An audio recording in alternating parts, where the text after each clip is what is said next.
বৌদির শাড়ির আঁচল ধরে কে যেন বারবার করে টানছে আর বলছে ফিসফিস করে আমি কাটবো আমি কাটবো। তোমরা ওই বাড়িতে থাকছো তো, ওই বাড়িতে বাচ্চা ভূত আছে, বাড়িতে কোনো শুভ কাজ হয় না, সব কাজ পণ্ড হয়ে যায়। অ্যানিমেটার দাদা আবার ফোন করেছে, ফোন করে বলছে, আমরা ফার্স্ট কথা ওনাকে এটাই জিজ্ঞাসা করেছি, কি গো তোমার বাড়ির সব পরিস্থিতি ভালো তো, কোনো সমস্যা কিছু হচ্ছে না তো? বলছে সমস্যা তো লেগেই রয়েছে টুকটাক, কি আর বলবো, কিন্তু সব থেকে যেটা উল্লেখযোগ্য সমস্যা সেটা শুনবি তো? আমরা বলছি হ্যাঁ, ফোনটা কিন্তু লাউডস্পিকারেই রয়েছে, ঠিক আছে।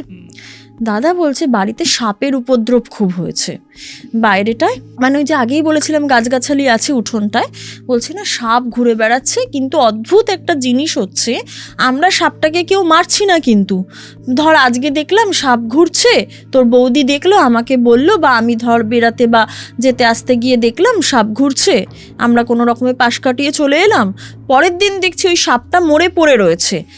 আমরা কিন্তু কেউ মারিনি, তবে সাপটা মরার মধ্যেও একটা বিশেষত্ব আছে, সাপটা নাকি খণ্ড বিখণ্ড হয়ে মরে পড়ে থাকতো। আমরা এটা শুনে একটু অবাক হয়ে যাই, বিষধর সাপই হবে। এবার দাদা অবশ্য সেটা স্পেসিফিকভাবে বলতে পারেনি সাপটা কীরকম জাত, কিন্তু যেটুকু বর্ণনা দিয়েছিল কালো, গায়ে ছোপ ছোপ, তাতে তো মনে হয়েছিল বিষধর সাপ, ঠিক আছে। এবার সাপকে মারা এক জিনিস, সাপকে মেরে খণ্ড খণ্ড করে দেয়া এটা তো কিরম একটা ব্যাপার আর কি। তো আমাদের আমরা যখন ঘটনাটা শুনলাম, আমরা তখন বললাম, দাদাকে সাজেস্ট করলাম যে তুমি না এবার কলকাতার দিকে চলে এসো। আমাদেরই একজন টিম মেম্বারের একটা এক্সট্রা ফ্ল্যাট ছিল, সে বলল তুমি চাইলে কিন্তু ওখানে থাকতে পারো, কারণ ওটা কীরকম একটা সাপ মরে যাওয়া, খণ্ড বিখণ্ড হওয়া, এমনিতেই তোমাদের বাড়িতে গণ্ডগোল চলছে, বলছে যে এখানেই শেষ নয়, আরও একটা সমস্যা হচ্ছে। আমরা তখন বললাম কি? বলছে তোর বৌদি থেকে থেকেই ভয় পাচ্ছে। কিসের ভয় পাচ্ছে আমরা এবার জিজ্ঞাসা করলাম, তখন বলছে তোর বৌদি নাকি শুনতে পায় যে কোনো একটা বাচ্চা ছেলে বা মেয়ে খিলখিল করে হেসে যায় বা কেঁদে কেঁদে ঘুরে বেড়ায় পুরো গোটা বাড়িটা।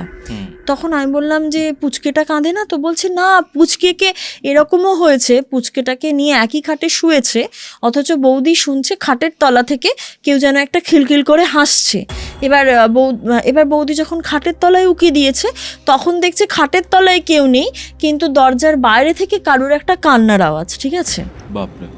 হ্যাঁ, এইরকম ধরনের ব্যাপার স্যাপার। আর প্রায়ই দেখছে যে তোমার ধরো খেলনা বাচ্চারা যে পুতুলগুলো নিয়ে খেলে না, সেই পুতুলগুলোর ধরো ভাঙা হাত পা এদিক সেদিক করে কিন্তু ছড়িয়ে ছিটিয়ে রয়েছে। বাট আমার ছেলে, মানে দাদা বলছে আমার ছেলে কিন্তু ওই রকম ধরনের পুতুল নিয়ে খেলে না যেগুলোর হাত পা ভেঙে আর কি ফেলে রাখবে সারা বাড়িতে। বলছে খুব অসুবিধার মধ্যে রয়েছি, তাও তোদের এর মধ্যেই একটা কথা বলি, সেটা হচ্ছে তোরা একবার সবাই আসিস, একটা অমুক দিন আমাদের বলে দিল, সেই দিন দাদার ছেলের বার্থডে, ঠিক আছে, আমাদের সবাইকে আবার ইনভাইট করলো, তো হ্যাঁ আবার যেতে হবে। তো আমরা বললাম ঠিক আছে যাব, কোনো সমস্যা নেই। এবার আমরা প্ল্যান করে রেখেছি কখন কি যাব না যাব, এই করতে করতে নির্দিষ্ট দিন এলো, ঠিক আছে। এবার আমরা ধরো নির্দিষ্ট দিনে ঠিক করেছি যে বেলা 11টা নাগাদ আমরা রওনা দেবো এখান থেকে। দাদা ওই ধরো 9টায় ফোন করেছে আমাকে, ফোন করে আমাকে স্ট্রেট ফোনটা আমি ধরেছি, বলছে তোরা না এখানে আসিস না, ছেলের জন্মদিন এখানে করা যাবে না এই বাড়িতে। হ্যাঁ, আমি বললাম যে কেন, কি হয়েছে, আবার কি কিছু সমস্যা হয়েছে? বলছে সমস্যার আর শেষ নেই, আর কি বলবো, সমস্যা বলতে এটাই যে কালকে যখন আমরা রাত 12টা বেজেছে ছেলেকে নিয়ে কেক কাটতে যাচ্ছি, তোর বৌদি ফিল করছে যে ছেলেটা তো কেকের সামনে দাঁড়িয়ে রয়েছে, কাটবে, হাতে ছুরি সবই ঠিক আছে, কিন্তু তোর বৌদি ফিল করছে যে বৌদির শাড়ির আঁচল ধরে কে যেন বারবার করে টানছে আর বলছে ফিসফিস করে আমি কাটবো আমি কাটবো। বৌদি পেছন ঘুরছে, আমার সামনেই দেখছে কেউ নেই। বৌদি পুরো বলছে কাল পাগলের মতো করেছে সারাটা রাত।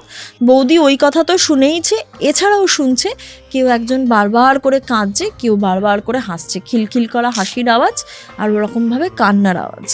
এবার বৌদি বলছে, দাদা বলছে আমি বৌদিকে সামলাতে পারছি না, বৌদি বলছে এই বাড়িতে কোনোভাবেই আর থাকবে না। তো আমি বললাম আর কোনো কিছু কি সমস্যা হয়েছে? বলছে হ্যাঁ, কেকের ওই ব্যাপারটা তো আমি বললাম ওই রকম হয়েছে, আর একটা জিনিস যেটা হয়েছে, বলছে আমার ছেলের নামে আমরা মোমবাতি জ্বালিয়েছি, ছেলে ফু দেওয়ার আগেই দপ করে কেউ যেন মোমবাতিটা নিভিয়ে দিয়েছে। বাপরে বাপ। ছেলে কিন্তু তখনও অবধি ফু দেয়ইনি, কিন্তু দপ করে বলছে হাওয়া নেই, কিছু নেই, ফ্যানও চলছিল না, কিন্তু দপ করে মোমবাতিটাকে নিভিয়ে দিচ্ছে, বারবার করে জ্বালাচ্ছি, সেম জিনিসপত্র হচ্ছে।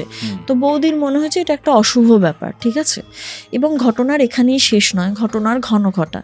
আমাকে যেদিন ফোন করেছে তার একটু আগেই আবার আরেকটা ঘটনা হয়েছে। কি হয়েছে বলছে, পায়েস মুখে, ছেলেকে স্নান টান করিয়ে দেখবে জন্মদিনের দিন পায়েস মুখে দেওয়া হয়, ঠিক আছে। তো পায়েস মুখে দিতে গেছে, ছেলে পায়েসটা মুখে দিয়ে থু থু করে ফেলে দিয়েছে, জন্মদিনের শুভ পায়েস। কেন না, পায়েসটা নাকি পুরো টক হয়ে গেছে। বলছে আমরা টেস্ট মানে মা তো জন্মদিনের পায়েস মুখে দিতে পারে না, বলছে আমি মানে মুখে দিয়েছি, আমি মুখে দিয়ে দেখছি যে সত্যি পুরো পায়েসের টেস্টটা পুরো টোকো পায়েস হয়ে গিয়েছে, ঠিক আছে, যেন পুরো টকে গেছে। বলছে পায়েস তো এরকম হওয়ার কথাই নয়, পুরো তরতাজা করেছে তোর বৌদি, এরকম কিভাবে কি হচ্ছে। তো আমরা ওই জন্য ঠিক করেছি যে এই বাড়িতে যেহেতু জন্মদিন সংক্রান্ত একটা অশুভ ইঙ্গিত বা অশুভ কাণ্ড ঘটে চলেছে, আমরা এখানে জন্মদিন করব না। এবার পাশ থেকে বৌদি বলছে যে একটা কথা বলি, মানে আমার সাথে তো বৌদির আগের দিন কিছু কথাই হয়েছিল, ফোনটা নিয়ে বলছে তোমার দাদা এখনও বিশ্বাস করছে না, কিন্তু আমি তোমাকে বলছি এই বাড়িতে যেদিন আমরা ভাড়া এসেছিলাম তার পরের দিন থেকে যে বুড়ি একজন মাসিকে আমরা কাজ করার কথা বলেছিলাম, সে কিন্তু এই বাড়িটা সম্পর্কে বলেই ছিল, সে কাজও করতে আসেনি, ইনফ্যাক্ট বাড়ির ভেতরেও ঢোকেনি, সে বাইরে থেকেই বলেছিল তোমরা ওই বাড়িতে থাকছো তো, ওই বাড়িতে বাচ্চা ভূত আছে, বাড়িতে কোনো শুভ কাজ হয় না, সব কাজ পণ্ড হয়ে যায়। আজকে কেন, কাল রাতেও ইঙ্গিত পেয়েছি, আমাকে কেউ একটা বারবার করে টেনে টেনে বলছে আমি কাটবো, আর এছাড়া মোমবাতির ঘটনাটা, আজকে পায়েসের ঘটনাটা। তাই আমি তোমার দাদাকে বলেছি কোনোভাবেই এই বাড়িতে কিন্তু আর শুভ কোনো কাজ করবই না, কারণ ছেলের বার্থডেই আমাদের ফার্স্ট এই বাড়ির শুভ কাজ ছিল, আমরা বাইরে গিয়ে পালন করব, তোমরা ওখানে এসো। ভালো কথা, একটা রেস্টুরেন্টের আমাদের বলে দিয়েছে অমুক জায়গায় মিট হবে। আমরা তো ওয়েট করছি, দেখছি অনেকক্ষণ সময় হয়ে যাচ্ছে, দাদা বৌদির আসার তো নামই নেই। আমরা ফোন করছি, ফোনের নেটওয়ার্ক কিন্তু পাচ্ছি না, ঠিক আছে। একটু বাদে কোনোভাবে দেখছি দৌড়ে দৌড়ে ঘেমে নে, ওই শীতকাল আমি আগেই বলেছি, সেই সময়ও কিন্তু ঘেমে নে দাদা বৌদি বাচ্চাটা এসেছে, ঠিক আছে। এবার আমরা বললাম কি গো, কী হয়েছে, মানে এতক্ষণ দেরি হলো, তোমাদেরকে ফোনেও পাচ্ছিলাম না।